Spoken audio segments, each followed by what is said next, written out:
समूह 16 के तत्व में हम लोग पढ़ रहे थे गैर ऑक्सीजन को, यौगिक है, अणु है, गैस है।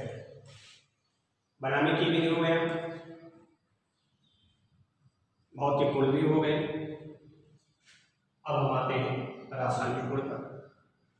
ऑक्सीजन बहुत ही फेमिलियर और बहुत समय पहले से ही ज्ञान तत्व है, इसलिए थोड़ा भौतिक और रासायनिक गुण भी अधिक है। पहला ही कि यह अपने से ही मिल करके क्या कर लेता है, ओजोन बना लेता है। इसके तीन अणु अगर मिलेंगे तो दो अणु ऑक्सीजन का बन जाएगा।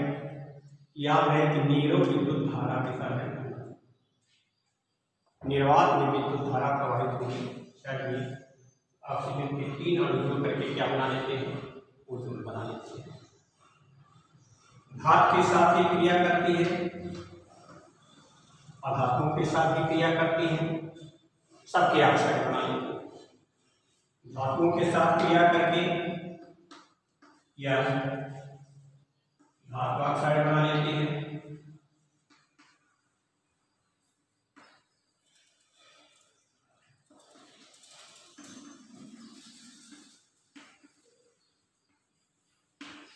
सबके साथ बना लेती है ऑक्साइड।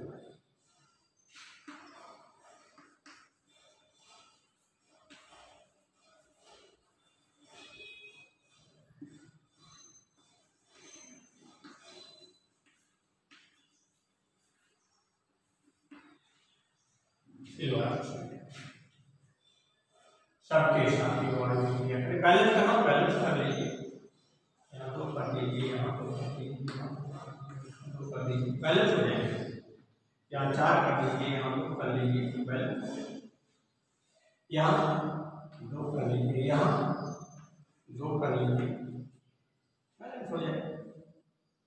तो धातु के साथ क्रिया करके उनके ऑक्साइड बना लेता है।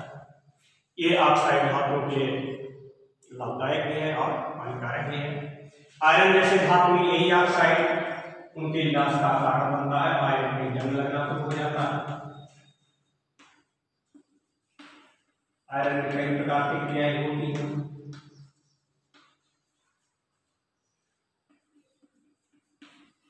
जंग लगने के लिए कई प्रोसेस होते हैं। ये सारे ऑक्साइड आयरन को नुकसान करते हैं, आयरन में जंग लगने का कारण है। रस्टिंग की प्रोसेस में आपको समझाया गया था इस प्रकार के कैसे जंग लगते हैं। सामान्य बात है कि सीधी सी बात जो हमारा प्रोसेस है यहाँ समझाने का कि धातुओं के साथ क्रिया करके क्या करते हैं, ऑक्साइड बना लेते हैं। ये भी आयरन ऑक्साइड है। तो और ये ऑक्साइड क्या होते हैं, क्षारीय होते हैं। धातु ऑक्साइड स्वभाव में क्या है, क्षारीय है। कैसे पता चला, क्षार क्या करते हैं, लाल लिक्विड कागज को नीला, हम क्या करते हैं, नीला लिक्विड कागज लेंगे लाल वाला, ऐसे लेंगे डालेंगे तो हमारा क्या हो जाएगा, नीला हो जाएगा। इनके ऑक्साइड क्या होते हैं, क्षारीय स्वभाव के होते हैं। वैसे भी अगर हम जल में डाल दें, जल में हम डाल दें तो सब क्षार ही बनाएंगे और इसलिए इनका स्वभाव क्या होता है, क्षारीय। सब जल में मिल करके क्या बनाएंगे, क्षारीय विलीन देते हैं, क्षारीय प्रतिक्रिया हो जाती है। तो ये धातु से क्रिया करके ऑक्साइड बनाते हैं, जिनके ऑक्साइड क्या होते हैं, क्षारीय। आइए धातुओं से हम लोग धातु से क्रिया,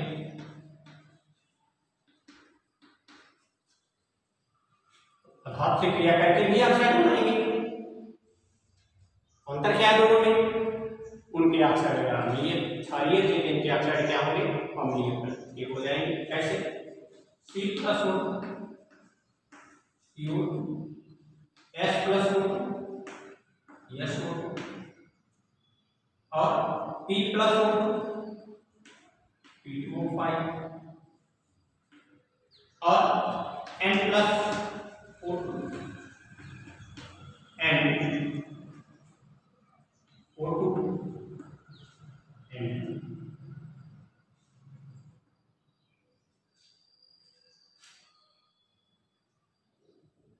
धातु और धातुओं के साथ क्रिया करके भी क्या बनाते हैं, ऑक्साइड बनाते हैं और इनके ऑक्साइड क्या होते हैं, अम्लीय प्रकृति होते हैं। कैसे? जल में घोल देंगे हम तो क्या बनेगा, कार्बनिक अम्ल बना देगा, कार्बनिक अम्ल बना देगा। सल्फर घोल दो तो सल्फ्यूरस अम्ल बना देगा।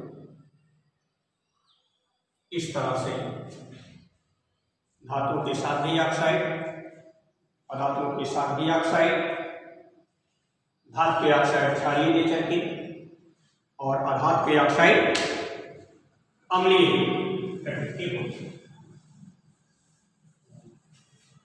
ये तो था धातु और अधातु से क्रिया।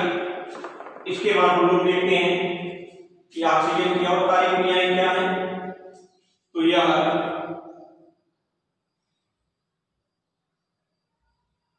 हाइड्रोजन से क्रिया करके क्या करेगी, दो अधातु आपस में क्रिया करें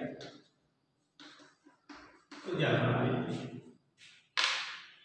दो अधातु अगर आपस में क्रिया करें, हाइड्रोजन से क्रिया करके क्या बनाती है, जल बनाती है। नाइट्रस ऑक्साइड को नाइट्रिक ऑक्साइड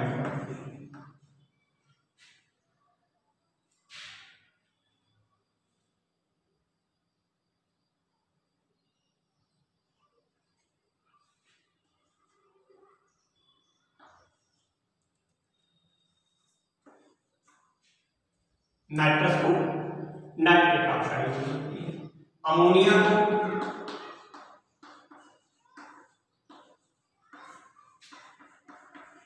नाइट्रिक ऑक्साइड और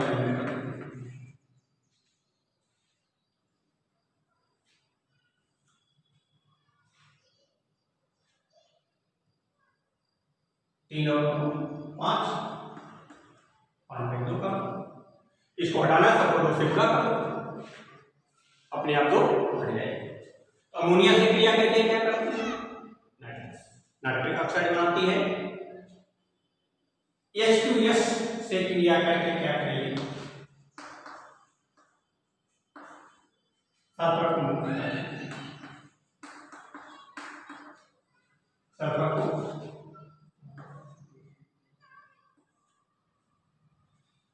तो इस तरह से यह धातुओं के साथ भी क्रिया कर रही है और धातुओं के साथ भी क्रिया कर रही है। सल्फर डाइऑक्साइड के साथ भी क्रिया कर रही है। सल्फर डाइऑक्साइड को क्या करती है, सल्फर ट्राइऑक्साइड होती है।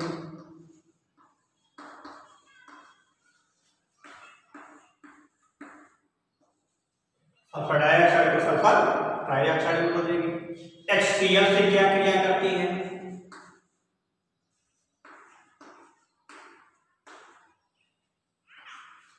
तो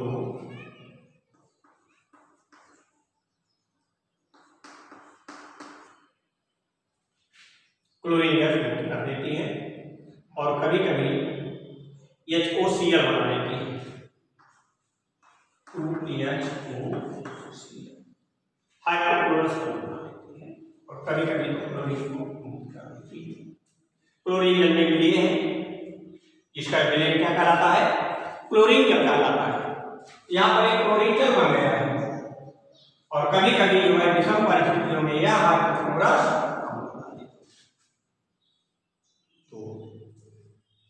यह ऑक्सीजन गैस भिन्न भिन्न यौगिकों से क्रिया करके भिन्न भिन्न प्रकार के यौगिक बना रहे हैं और इसका उपयोग क्या है, आइए थोड़ा सा इसके उपयोग पर हम लोग चर्चा कर लेते हैं।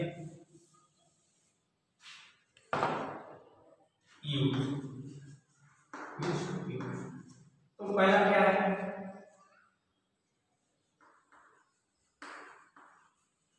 वायुमंडल में ओजोन परत निर्माण, ओजोन परत का निर्माण किसके द्वारा होता है? ऑक्सीजन के द्वारा होता है। अभी आपने देखा कि ऑक्सीजन के 3 और मिलकर के ओजोन के 2 बना लेते हैं। वही ओजोन बहुत ज्यादा मात्रा में होकर के वायुमंडल के ऊपर जाकर के लगभग 18 किलोमीटर दूर बहुत बड़े परत का निर्माण करती है, जो सूर्य से आने वाले हानिकारक पराबैंगनी किरणों को अवशोषित कर लेती है और पृथ्वी जीवन के अनुकूल होने लगती है। तो पृथ्वी जीवन के अनुकूल हो जाती है। तो इस तरह से ओजोन परत को क्या कहा जाता है? पृथ्वी का कमरा कहा जाता है। पृथ्वी का कंबल। जब व्यक्ति को ठंडी लगती है क्या करता है? कंबल ओढ़ लेता है। पृथ्वी को भी ठंडी लगती है, अर्थात हानिकारक किरणों से अपने को बचाना चाहती है, तो ये ओजोन परत को, ओजोन परत के निर्माण में, श्वसन में, दहन में, प्रयोगशाला जगह के रूप में,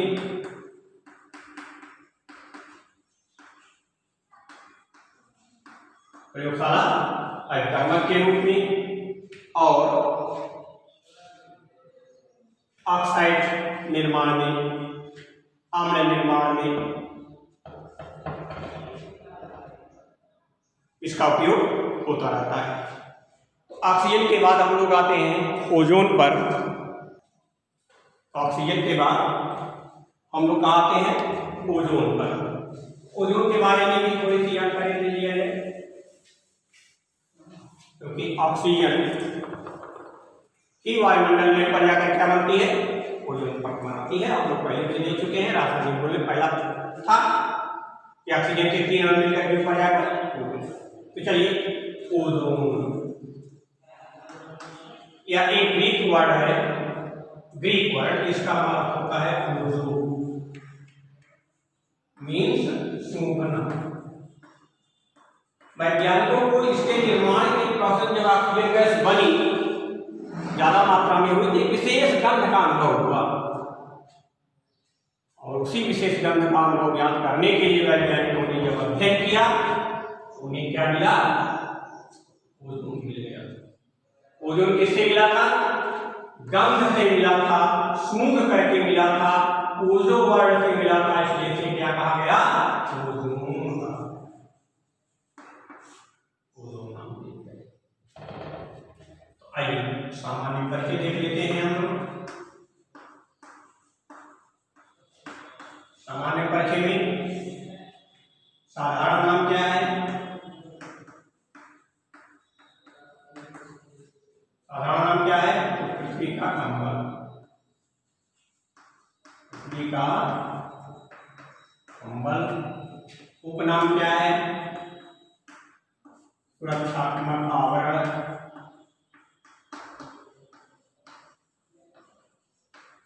किसका?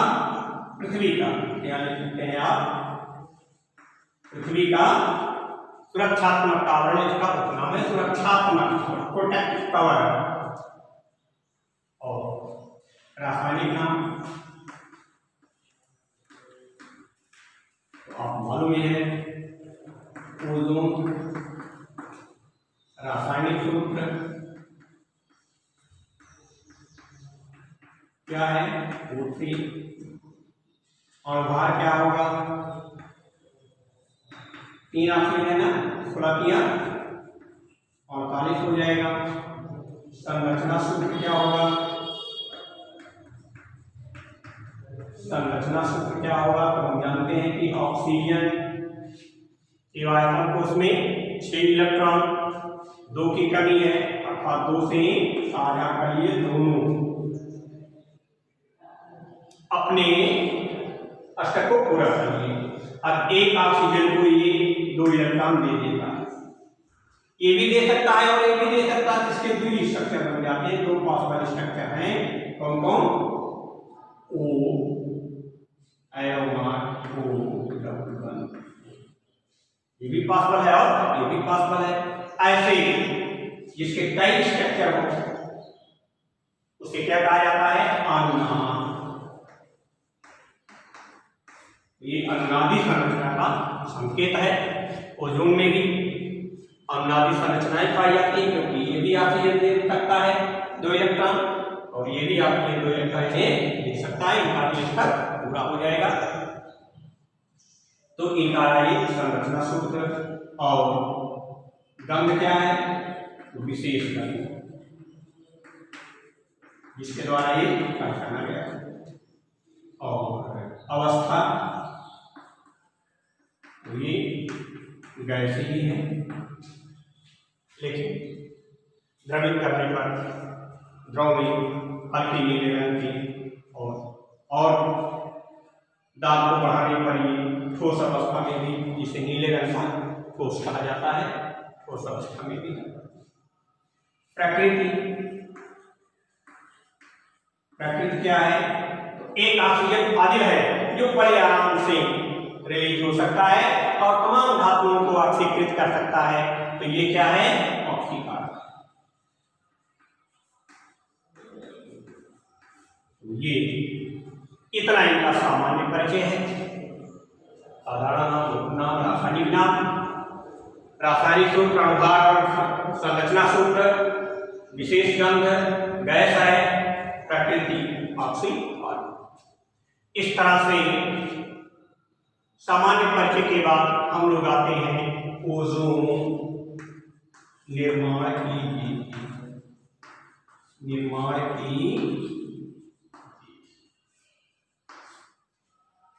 तो ओजोन निर्माण की, जैसा सब में 3 विधि था, इसमें भी 3 विधि होगी। पहला क्या है? सामान्य विधि। दूसरा क्या है? प्रयोगशाला विधि। और तीसरा क्या है? औद्योगिक विधि।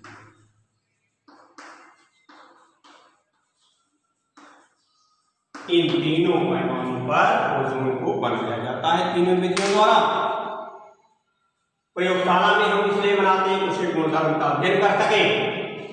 औद्योगिक विधि में हम इसलिए बनाते हैं उसका औद्योगिक निर्यात कर देश की आर्थिक व्यवस्था को सुधार सकें। सामान्य विधि है कि सामान्य प्रयोग करते करते 2 केमिकल के मिलते मिलते कभी अपने आप ओजोन गैस बन जाती है। तो सामान्य विधियां क्या है, प्रयोगशाला विधियां क्या है, औद्योगिक विधियां क्या है, इसका वर्णन हम लोग अगले वीडियो में कर सकते हैं।